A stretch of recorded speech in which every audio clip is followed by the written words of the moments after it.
वारा ये रुगी हैदर के न चैन यारन के भी मन सुना असहाब सगोरा अबा बकर सिद्दीक हजरत उमर फारूक हजरत उस्मान गनी मौला अली शेर खुदा इन्हनि जी दिल में रखंदे त मौला अली भी तॾहिं राज़ी थींदो न सभई चओ सुभान अल्लाह।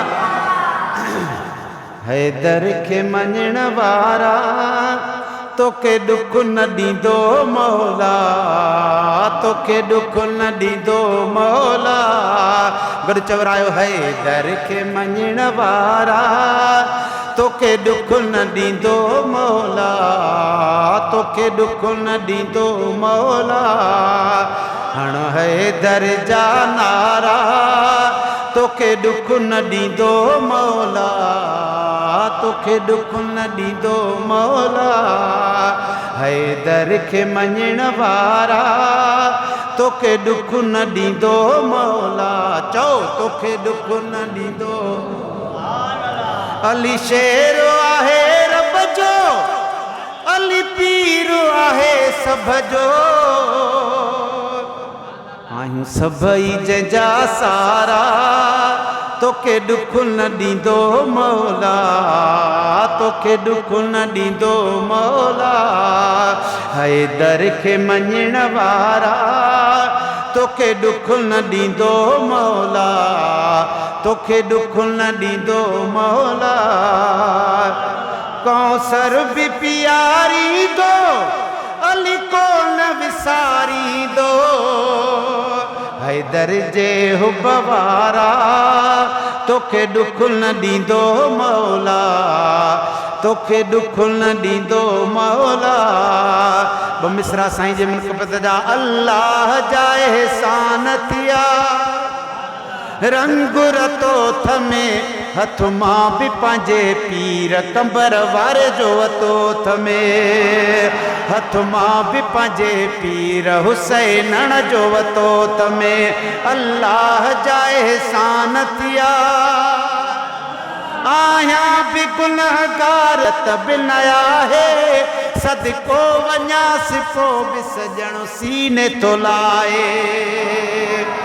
कई राज अचनि पिया था झुकनि रंग ॾिठो थमे।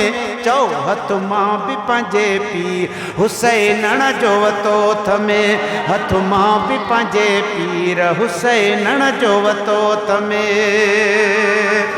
ही हयात छॾी मुआ हन में गुज़ारे, पक आहे पिरीअ में त छॾींदो न विसारे। दुख को न ॾेखारींदो क़यामत में कठो थमे। हथ मां बि पंहिंजे पीर कंबर वारे जो वतो थमे। हथ मां बि पंहिंजे पीर हुसैन जो वतो थमे। सभु आयूं हुसैनी ऐं हुसैन आय असांजो। जिए साईं कंबर वारो त अदा सिकंदर पो गम आहे छा जो। रब ॼाणे मूं बि माणे पुनल पीर वतो थमे। चओ हथ मां बि पंहिंजे पीर कंबर वारे जो वतो थमे। हथ मां बि पंहिंजे पीर हुसैन जो वतो थमे। चओ हथ मां बि पंहिंजे पीर हुसैन आहे। फैज़ वारो फैज़ सां भरपूर भरियल आ। हथ जंहिंजो पंहिंजे नाने मुहम्मद सां मिलियल आ। ही ॻाल्हियूं गणे दिलि जो सॼो बार लथो थमे। चओ हथ मां बि पंहिंजे पीर हुसैन जो वतो थमे। हिन जवान जी नज़र या मौला पाक थो ॼाणे। पंहिंजे पीर जे सदके में सॼो तर थो सुञाणे।